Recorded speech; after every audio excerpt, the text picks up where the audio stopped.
ভারতের বিরুদ্ধে সবসময় ছক কষে পাকিস্তান, যদিও তাতে কোনো সময় সফল হয়নি তারা, বরং বারে বারেই ভারতের সামনে কুপকাত হতে হয়েছে পাকিস্তানকে। যদিও তারপরেও তাদের লজ্জা নেই, বড় বড় কথা লেগেই আছে। বৃহস্পতিবার মুজফ্ফরবাদে পাক অধিকৃত কাশ্মীরের সংসদে দাঁড়িয়ে পাকিস্তানের প্রধানমন্ত্রী শাহবাজ শরীফ ঘোষণা করেন পাকিস্তানের অংশ হবে কাশ্মীর। পাশাপাশি তিনি আরও বলেন, কাশ্মীরের প্রতি পাকিস্তানের অঙ্গীকার তার প্রতিষ্ঠার মূল নীতির সঙ্গে গভীরভাবে যুক্ত। ভাবুন একবার, কত বড় দুঃসাহস। আর পাক প্রধানমন্ত্রী এই কথা বলার পরেই হঠাৎ জম্মু কাশ্মীরে দেখা গেল ভারতের স্বরাষ্ট্রমন্ত্রী অমিত শাহকে। ভাবছেন তবে কি আবার কোনো অ্যাকশন? চলুন বিষয়টা বিস্তারিতভাবে জানাই আপনাদের। জম্মু কাশ্মীরের গুরনাম সীমান্ত চৌকি পরিদর্শন করেন তিনি। ববিয়া বিওপিতে অবস্থিত অজয় প্রহরী স্মৃতিসৌধে শহীদ সেনাদের প্রতি শ্রদ্ধা নিবেদন করেন। পরে অমিত শাহ বলেন, যখনই আমি কোনো বিএসএফ ফাঁড়ি পরিদর্শন করি আমি সীমান্তে যাই, তা সে কচ্ছ, রাজস্থানের মরুভূমি হোক বা জম্মু এবং কাশ্মীরের অঞ্চল, আমি সর্বদা আপনাদের সকলের কাছ থেকে কর্তব্যের গুণাবলী এবং কর্তব্য পালন উভয়ই শিখি। যদি সকল পরিষেবার মধ্যে এমন কেউ থেকে থাকেন যিনি নিষ্ঠার সঙ্গে এই উদাহরণটি তুলে ধরেন, তাহলে সীমান্তে নিয়োজিত আমার বিএসএফ এর সেনারা এর সব থেকে অনুকরণীয় উদাহরণ। 60 বছরের বীরত্বের ইতিহাসের কারণে আপনারা সারা দেশের মানুষের মধ্যে এই অনুভূতি জাগিয়ে তুলতে সক্ষম হয়েছেন। কি বলছেন অমিত শাহ, শুনবো। मैं जब भी बीएसएफ की चौकी पर जाता हूं, बॉर्डर पर जाता हूं, चाहे कच्छ का रेगिस्तान हो, चाहे राजस्थान का रेगिस्तान हो, चाहे जम्मू कश्मीर का क्षेत्र हो, हमेशा आप सभी से कर्तव्य बोध और कर्तव्य निर्वहन दोनों गुणों को सीख कर वापिस जाता हूं कि अपने मन के अंदर लगन के साथ कर्तव्य का निर्वहन कैसे करते हैं, इसका सबसे उत्कृष्ट उदाहरण सभी सेवाओं में अगर कोई है तो बीएसएफ के मेरे जवान हैं जो सीमा पर लगे रहते हैं। और ये भाव 60 साल के आपके पराक्रम युक्त इतिहास के कारण देश भर के जनता के अंदर भी आप सृजित कर पाए हैं।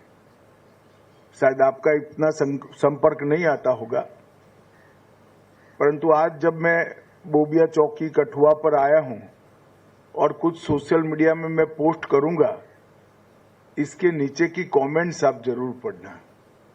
इसके नीचे की कमेंट देश के गृह मंत्री के लिए एक भी नहीं होती है, सारे के सारी कमेंट्स मेरे सीमा प्रहरियों के लिए होती है, इनकी बहादुरी और त्याग तपस्या के लिए होती है। ये बहुत बड़ी बात है। बीएसएफ ने 6 दशक में 1 महावीर चक्र, 2 कीर्ति चक्र, 15 वीर चक्र, 13 शौर्य चक्र और अनेक प्रशासनिक सम्मान प्राप्त किए हैं। देश की सीमाओं पर जब जब भी अतिक्रमण का भय आया, घुसपैठ का भय आया, बीएसएफ एक अभेद दीवार बनकर सटा रहा, अड़ा रहा और देश को सुरक्षित करने का काम किया है। अभी अभी ऑपरेशन सिंदूर में बीएसएफ के शौर्य और वीरता एक प्रकार से 6 दशक के इतिहास में स्वर्णिम अध्याय बनकर रहा है। শুনলেন তো কি বলেছেন অমিত শাহ। উল্লেখ্য, আন্তর্জাতিক রাজনীতিতে ফের উত্তেজনা ছড়িয়েছে দক্ষিণ এশিয়ার অন্যতম দীর্ঘস্থায়ী বিরোধ কাশ্মীর বিষয়কে কেন্দ্র করে। পাকিস্তানের প্রধানমন্ত্রী শাহবাজ শরীফ পাকিস্তান অধিকৃত কাশ্মীরের আইন পরিষদে বক্তব্য রাখতে গিয়ে আবার কাশ্মীরকে পাকিস্তানের ভূখণ্ডে পরিণত করার দাবি জানিয়েছেন। বৃহস্পতিবার কাশ্মীর সলিডারিটি ডে উপলক্ষে মুজফ্ফরবাদে পিওকে অ্যাসেম্বলি অধিবেশনে তিনি বলেন, কাশ্মীর অবশেষে পাকিস্তানের অংশ হয়ে উঠবে এবং তিনি সেই লক্ষ্য অর্জনের জন্য প্রতিশ্রুতিবদ্ধ। এই বক্তব্য আন্তর্জাতিক পর্যায়ে আবারও নতুন করে উত্তেজনা তৈরি করেছে এবং নিকট প্রতিবেশী দেশ ভারতের সঙ্গে সম্পর্ককে আরো জটিল করে তুলেছে। কি বলেছেন শাহবাজ শরীফ, শুনবো। आज हम सब यहाँ पर जमा हुए हैं अपने कश्मीरी बुजुर्गों, भाइयों, बहनों, बेटों और नौजवान साथियों के साथ पाकिस्तान के अवाम और पाकिस्तान की हुकूमत की जानिब से इजहार यकजहती के लिए मैं यहाँ पर आपकी खिदमत में हाज़िर हुआ हूँ।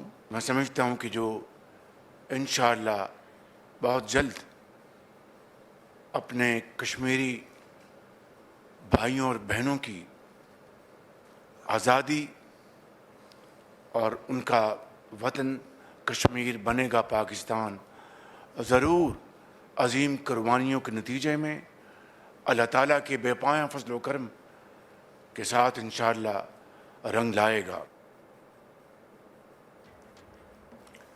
শুনলেন তো পাক প্রধানমন্ত্রীর বক্তব্য।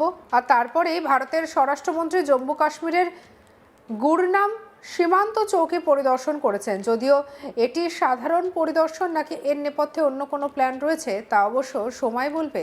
কি বলছেন অমিত শাহ, শুনুন। मैं जब भी बीएसएफ की चौकी पर जाता हूं, बॉर्डर पर जाता हूं, चाहे कच्छ का रेगिस्तान हो, चाहे राजस्थान का रेगिस्तान हो, चाहे जम्मू कश्मीर का क्षेत्र हो, हमेशा आप सभी से कर्तव्य बोध और कर्तव्य निर्वहन दोनों गुणों को सीख कर वापिस जाता हूं कि अपने मन के अंदर लगन के साथ कर्तव्य का निर्वहन कैसे करते हैं, इसका सबसे उत्कृष्ट उदाहरण सभी सेवाओं में अगर कोई है तो बीएसएफ के मेरे जवान हैं जो सीमा पर लगे रहते हैं। और ये भाव 60 साल के आपके पराक्रम युक्त इतिहास के कारण देश भर के जनता के अंदर भी आप सृजित कर पाए हैं। शायद आपका इतना संपर्क नहीं आता होगा, परंतु आज जब मैं बोबिया चौकी कठुआ पर आया हूं और कुछ सोशल मीडिया में मैं पोस्ट करूंगा, इसके नीचे की कमेंट्स आप जरूर पढ़ना। इसके नीचे की कमेंट देश के गृह मंत्री के लिए एक भी नहीं होती है, सारे के सारी कमेंट्स मेरे सीमा प्रहरियों के लिए होती है, इनकी बहादुरी और त्याग तपस्या के लिए होती है। ये बहुत बड़ी बात है। बीएसएफ ने 6 दशक में 1 महावीर चक्र, 2 कीर्ति चक्र, 15 वीर चक्र, 13 शौर्य चक्र और अनेक प्रशासनिक सम्मान प्राप्त किए हैं। देश की सीमाओं पर जब जब भी अतिक्रमण का भय आया, घुसपैठ का भय आया, बीएसएफ एक अभेद दीवार बनकर सटा रहा। সঙ্গে রাখুন আজ তাক বাংলার ইউটিউব চ্যানেলকে লাইক, কমেন্ট, শেয়ার, সাবস্ক্রাইব করতে ভুলবেন না।